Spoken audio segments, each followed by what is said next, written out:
bonsoir. Alors, bienvenue dans ce nouvel épisode de Covid Sidéral. Aujourd'hui, je reçois Samuel Matisse, qui est artiste et sculpteur. Et donc, voilà, j'aimerais simplement connaître un petit peu son avis sur la situation actuelle en lien avec la pandémie.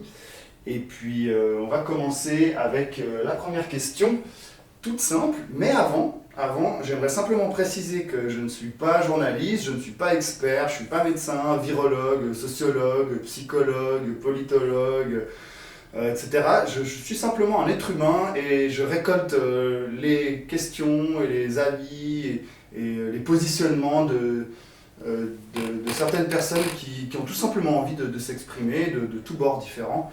Et puis ben voilà, aujourd'hui on commence par Samuel. Et donc, merci d'être là déjà, merci d'accepter Samuel. Je vais te poser la première question. Donc, qui es-tu, d'où viens-tu, que fais-tu? En gros, présente-toi, résume-nous ton parcours, histoire de contextualiser un petit peu. Et puis ensuite, voilà, on va enchaîner avec d'autres questions. Ok, alors bonjour. Alors je m'appelle Samuel, j'ai 35 ans, je suis né à Genève et actuellement je suis sculpteur et je vis entre Lézin et Lausanne. Magnifique. Merci. On va passer à la question suivante. Donc, quel a été l'impact de la pandémie sur ta vie depuis le mois de mars 2020 jusqu'à aujourd'hui, donc vie professionnelle et personnelle? Alors niveau impact, je trouve le mot un peu fort, mais ce qui a bougé en tout cas, sur le niveau professionnel, j'ai eu la chance d'avoir plusieurs expos qui ont pu avoir lieu, malgré une très faible visibilité en fait. C'est sur 3 projets dans l'année 2020. Un projet a pu aboutir, un autre a été presque tout de suite annulé en fait, et un troisième qui était vraiment très peu ouvert en fait. Voilà. Mais les projets se sont faits, c'était bien. Et sur le côté personnel, alors ça m'a pas mal fait bouger, je dirais, mais en positif. Ça veut dire que en fait, je vivais au début de la pandémie dans une colocation depuis un moment avec 8 autres personnes. Et, et voilà, le facteur stress en équipe, c'était assez intense à vivre, très intéressant. Et moi, ça m'a un peu activé j'avais envie depuis un moment de vivre une expérience de vivre un peu loin de la ville, plutôt reculé, voire en montagne. Et là, j'ai trouvé, du coup, ça m'a un peu activé pour ces recherches. Et j'habite actuellement dans un chalet d'alpage en dessus de l'Aisin. Et je pense que c'est quand même cet épisode qui m'a un peu accéléré pour en tout cas faire des expériences, voilà, vivre un peu les projets. Ok. Ok, mais est-ce que tu as vraiment ressenti un contraste hyper fort avec ta vie d'avant, entre guillemets, et celle que tu as maintenant, ou pas vraiment, tu as continué un peu à faire tes trucs, et puis tu as eu tes expos, tes machins, et... Enfin, est-ce qu'il y a eu un impact ou pas? C'est pas grave, c'est pas eu d'impact. Ouais, ouais, ouais. Non, mais alors, la question, oui, c'est intéressant. En fait, ça me rapporte une anecdote. Au début de la pandémie, j'étais avec des amis qui ont un peu le même style de vie que moi. Ils sont voilà, dans la création, ils sont designers, voilà, et des métiers de ce type. Et on s'était retrouvés voilà, à 3-4 à discuter au début de cette histoire quand on savait pas encore trop ce qui se passait. On découvrait tous, on était pas mal dans le stress et le stress général en fait. Et on était avec une personne qui nous demandait en fait ah, puis vous, ça vous change quoi? Voilà la question, forcément. Puis en fait, c'était intéressant parce que ben voilà, on s'était rendu compte que ça ne nous changeait pas en fait. Parce que ça faisait déjà bien 5-6 ans ben, que chacun dans sa profession, en fait, on est déjà dans des modes de vie, comment dire, un peu débrouillard. Peut-être de devoir ben voilà, on n'a pas des activités qui tournent, bon, on aimerait bien, on essaye, mais en même temps, on fait ça ben voilà, à l'échelle artisanale. Et, et voilà, donc en fait, c'était pas, on était déjà dans le défi permanent en fait, quotidien depuis un certain nombre de temps. Et c'est vrai que le facteur panique, bah ouais, ce qui change, c'est que tout le monde panique. Mais en fait, nous, disons qu'on connaissait déjà voilà, les précarités financières, le- voilà, ce genre de stress en fait, qui font partie du quotidien, en tout cas moi, dans mon activité. Voilà. Ok, intéressant. Merci. Euh, Moi j'ai une question. Qu'est-ce qui est essentiel ou non essentiel pour toi? La question de vraiment de qu'est-ce qui est essentiel? Enfin, que cette notion-là pour toi, Essentiel. Par rapport à cette situation par où... rapport à cette situation, ouais. Ou alors peut-être par rapport au contexte, que tout d'un coup, je sais pas, les théâtres deviennent non essentiels, les galeries, les musées, tout ça. Est-ce que, enfin, t'as un avis là-dessus ou pas, hein? C'est pas obligé, ou je sais pas, qu'est-ce que tu penses de ça? Ok, mais alors c'est ouais, essentiel pour moi ou essentiel par rapport à... Ouais, j'ai pas... De façon générale, De façon générale. peut-être de façon globale. Pour toi déjà, pour toi, hein, et puis peut-être d'un point de vue plus objectif peut-être. Ok, ok. Alors pour moi, par exemple, ma réaction par rapport à ce qui s'est passé, je dis pas ce qui se passe parce que j'ai l'impression qu'on s'habitue en fait très vite, mais c'était beaucoup des réactions, comment dire, un peu d'être en dehors de tout ça en fait. Même si on est dedans hein, forcément, mais en fait, ouais, un peu de saturation déjà, mes propres stress. Donc au milieu de stress voilà, d'autres, on évite beaucoup en fait au mètre carré dans ces villes. Et quand tout le monde stresse, en fait, je trouve ça un peu dur à vivre, ou ça se ressent en fait. Et puis j'avais le besoin justement peut-être essentiel justement pour avoir de la place en fait pour vivre mes émotions ou ce que ça bouge chez moi en fait et pas être juste dans la réactivité en fait de mouvements communs en fait.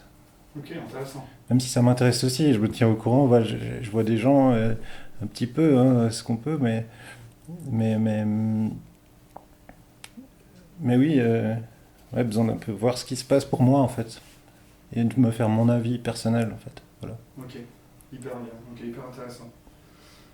Donc le concept d'essentiel ou non essentiel, c'est plus par rapport à ton vécu en fait, par rapport à ta situation, à peut-être te retrouver à ce qui est essentiel sur le moment, ou par rapport à, je sais pas, une vision d'avenir ou quelque chose. Alors bah ça c'était essentiel pour moi dans cette situation par exemple, mais j'ai l'impression que ta question elle est aussi un peu orientée dans le sens est-ce que ton activité est essentielle au vu de la société ou c'est quelque chose comme ça aussi par rapport à cette question est-ce que la culture est essentielle ou Ouais, c'était plutôt ça, cette question, mais on peut dévier, elle est pas...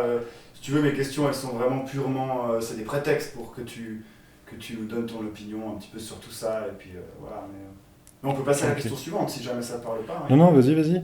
Mais oui parce que j'ai vu la vidéo de Joe de Joachim et que je salue au passage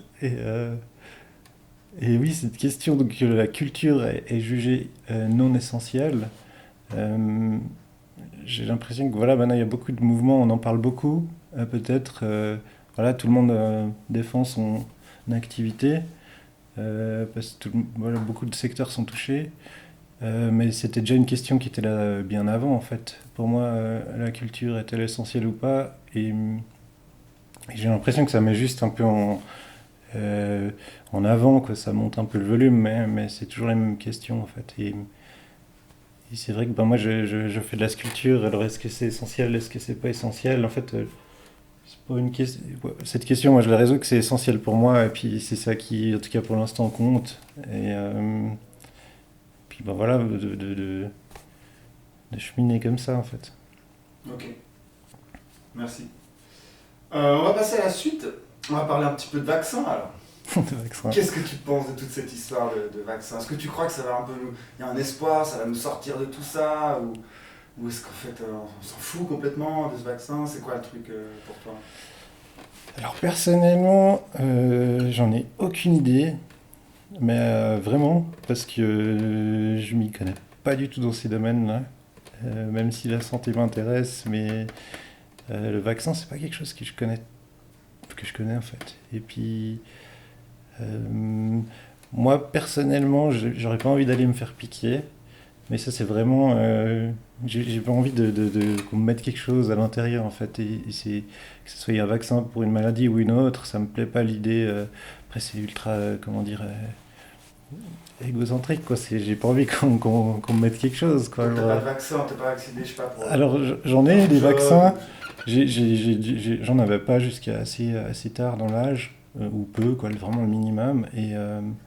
Voilà, 20 ans, à la vingtaine, j'ai voyagé, j'ai été pas mal en Asie, Asie du Sud-Est, et, euh, et ben pour ces régions, j'ai dû faire pas mal de vaccins en fait à l'époque pour pouvoir rentrer dans ces pays.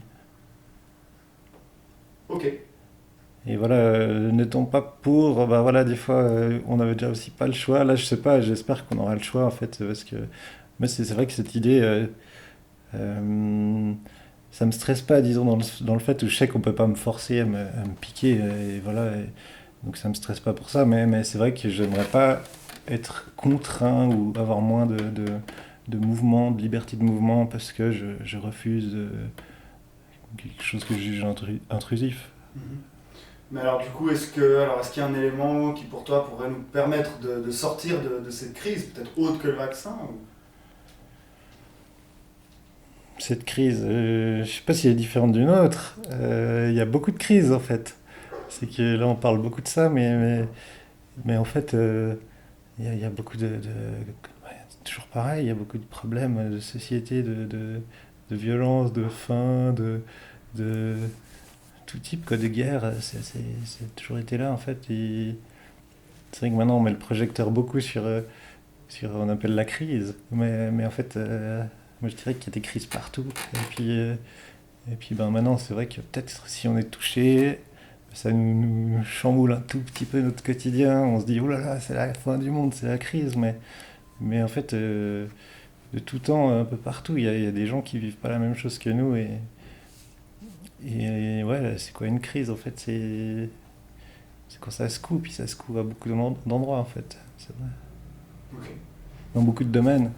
Et j'ai l'impression aussi, ce que j'observe avec ce que je vois un peu, même si je suis assis dans ma petite bulle, là, dans mon petit monde, mais de ce que je vois, que des mouvements qui se font actuellement, euh, bah voilà, on parle de précarité, on parle pas encore vraiment de précarité, j'ai l'impression, alors que cette crise, ben, on voit bien qu'il y a les mêmes inégalités que partout, que toujours. Et on n'est pas tous à la même enseigne, quoi. Je dis dans le quotidien. Ça nous impacte pas tous pareil. Et puis, euh, ouais, on peut pas. Il y a des milieux, moi je voyais le bus où c'est marqué partout, il y a des autocollants, il faut être à 2 mètres. C'est marqué partout, quoi, c'est obligé. Et puis, bon, ok. Puis en fait, dans le bus, il y a pas de bus supplémentaire. Donc c'est comme d'hab, on est collé à quelqu'un d'autre, quoi. Et puis par contre, c'est interdit. Alors que si, bah moi j'ai de la chance, j'ai une voiture, donc moi je suis tout seul dans ma voiture, je suis aux normes, il n'y a personne à côté, nickel, c'est bien quoi. Magnifique. Voilà. Est-ce que tu te verrais présenter une attestation comme quoi tu n'as pas le virus ou tu es vacciné pour, je sais pas, aller acheter ton pain ou aller voir un film au cinéma ou toute autre activité voilà, culturelle ou autre ou sportive ou peu importe. Enfin, je sais pas, est-ce que tu es d'accord avec ça ou pas Ça me donnerait pas trop envie une idée comme ça me paraît un peu science-fiction, mais si on en arrive là, moi ça va me donner envie de tricher en fait, simplement. Et que ça me plaira pas quoi, ça va me dire mais ouais, est-ce que j'ai le droit de vivre? C'est quoi vivre? Ou c'est quoi être un humain? Et voilà, bah, c'est peut-être ça. Ça va plus loin que ce que je suis d'accord de vivre, en fait. C'est pas comme ça que je vois le truc, en fait. Euh, Justement, venons-en. Qu'est-ce que vivre pour toi? Quel est ton rapport à la mort? Et qu'est-ce que la vie? Qu'est-ce que la mort? C'est une question hyper bateau, hyper générale, mais je pense qu'elle se justifie dans un contexte comme celui-ci. Et donc, qu'est-ce que tu penses de tout ça? Quelle est ta vision de tout ça? La vie, la mort, c'est quoi? La vie, la mort. Aujourd'hui, c'est ça? Ou hier, ou Ah dans oui. 10 ans, je sais pas. Bah la vie, on va commencer par la vie. La vie, je découvre, je suis là, bah, voilà, on essaie de découvrir qu'est-ce que c'est en fait. Ouais, je dis moi en tout cas, ça m'intéresse, ça m'intrigue, euh, et puis bah, après, je sais pas, c'est quoi la vie? Ben, en tout cas, il y a des choses plus plaisantes que d'autres. Et je dis pas qu'il faut éviter, mais si on peut orienter dans le sens, si c'est, voilà, si on peut vivre quand même, on peut choisir ou peut-être agir pour faire que ça se passe comme dans le sens qui nous plairait, je sais pas, des choses de ce type. J'ai l'impression que la vie c'est un mouvement, alors peut-être pour ça, que c'est une dynamique comme ça. Et la mort, qu'est-ce que c'est? Euh, c'est assez obscur comme ça, je sais pas trop. Moi, j'en ai pas vraiment énormément d'idées. En fait, c'est vrai que c'est quelque chose de intransigeant comme ça. Une fois qu'on est mort, on peut pas être vivant. Ah bon? Euh, mais en tout cas, moi, je sais, par rapport à peut-être dans le cadre de cette interview Covid, quoi, sur cet aspect-là.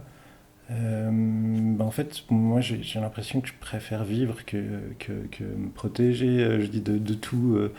J'ai l'impression que des fois, quand je dis. Alors, c'est pas une attitude de prise de risque hein, que je mettrais en avant, mais c'est que l'important, c'est, bah, comme je le disais avant, pour moi, c'est quand même de vivre.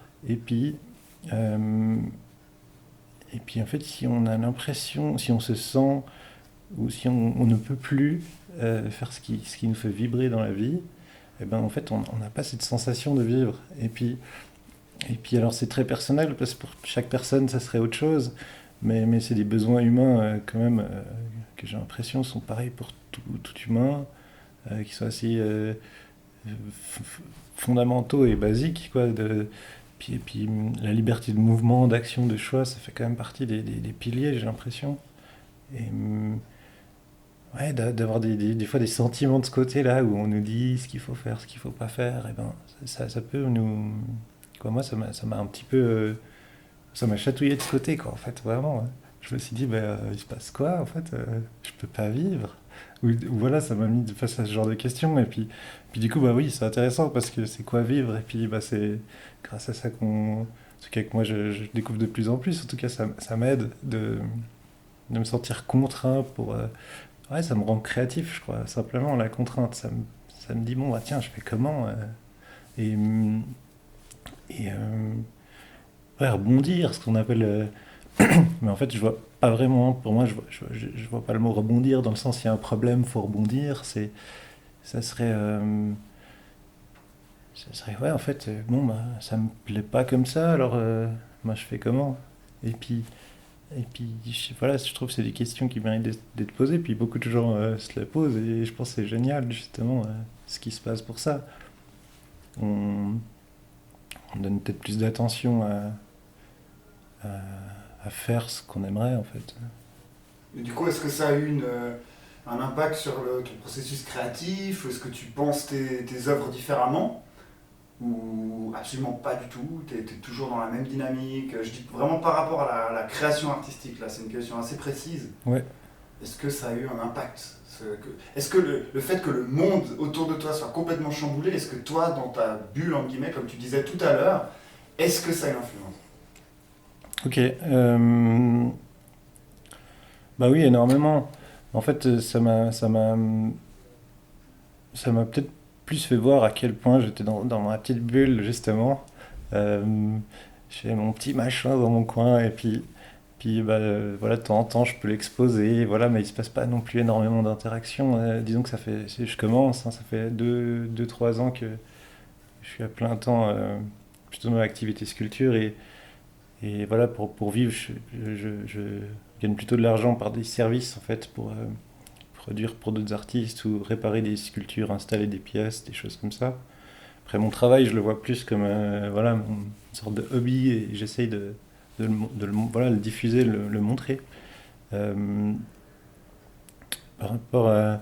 Répète-moi juste la question, je m'égare. Non, c'était simplement, est-ce que dans le processus créatif, ça a une Ah, influence? ce qui ça influence. Voilà, oui, je me rends compte à quel point, en fait, ce qui est important, c'est l'échange avec ce qu'on fait.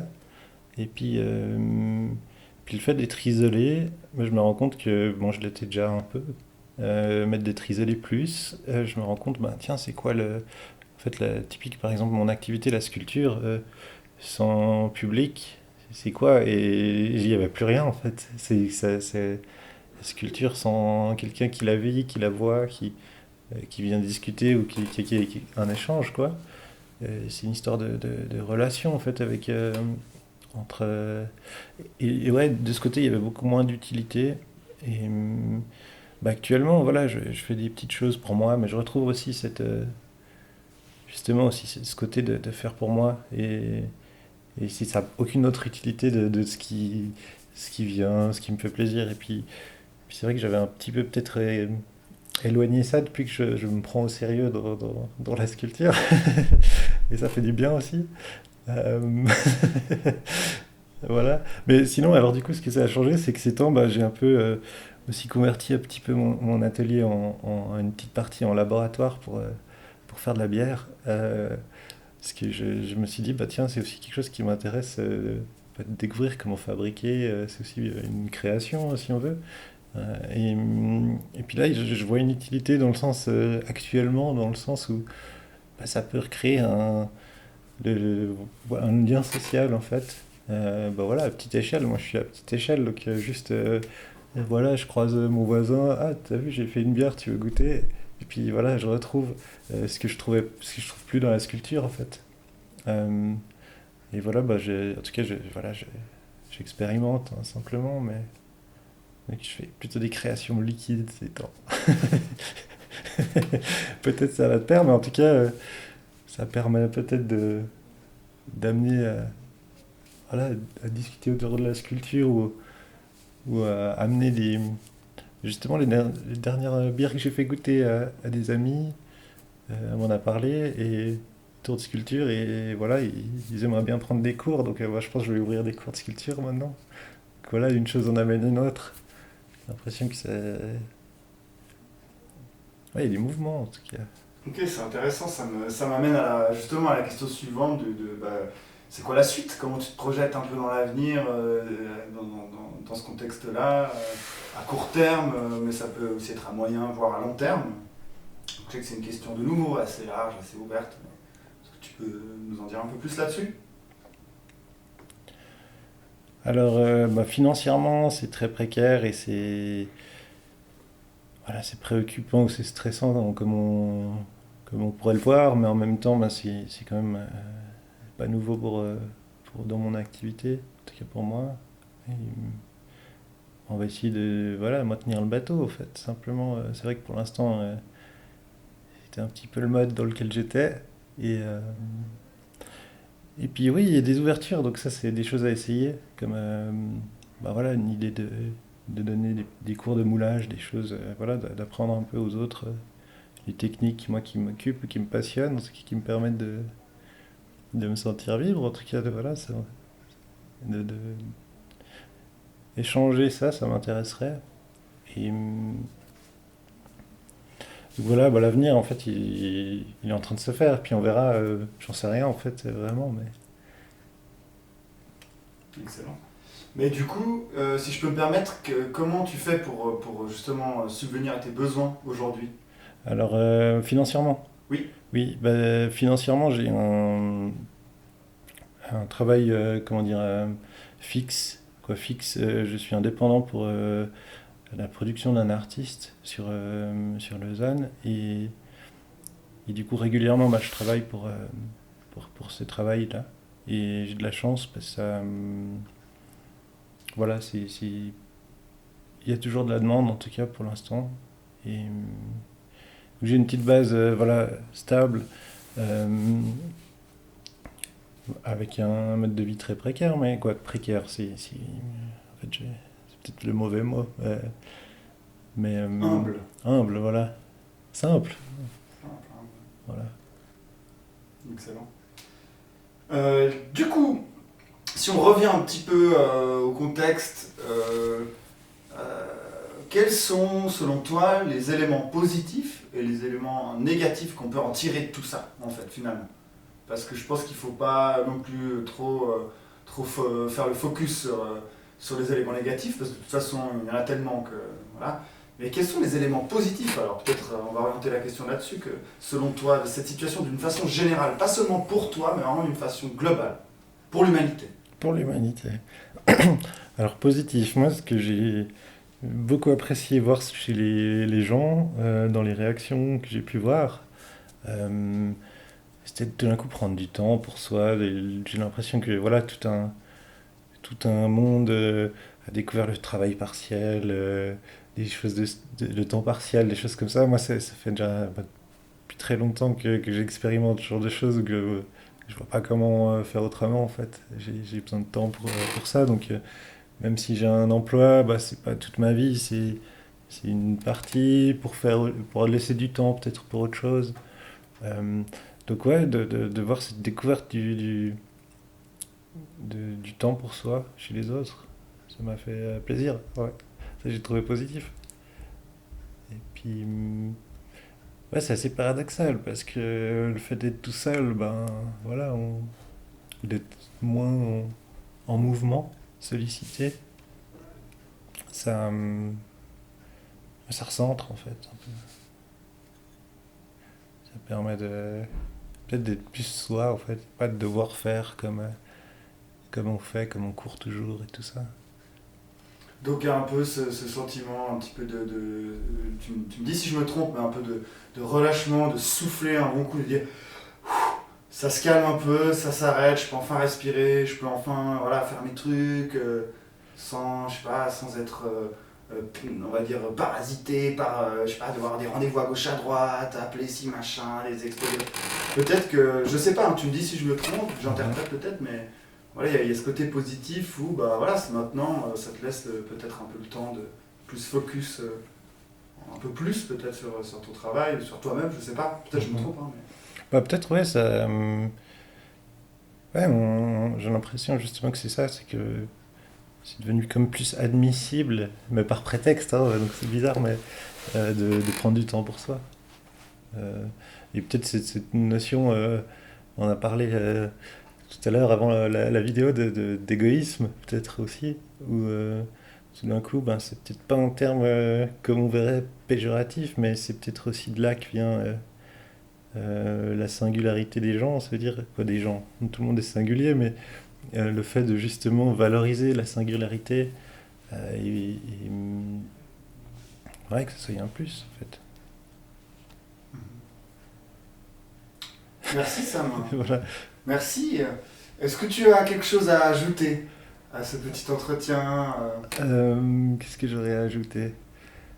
peut-être, je sais pas, un mot, une phrase ou quelque chose Moi, je dirais, ouais, alors j'ajouterais un tout petit truc.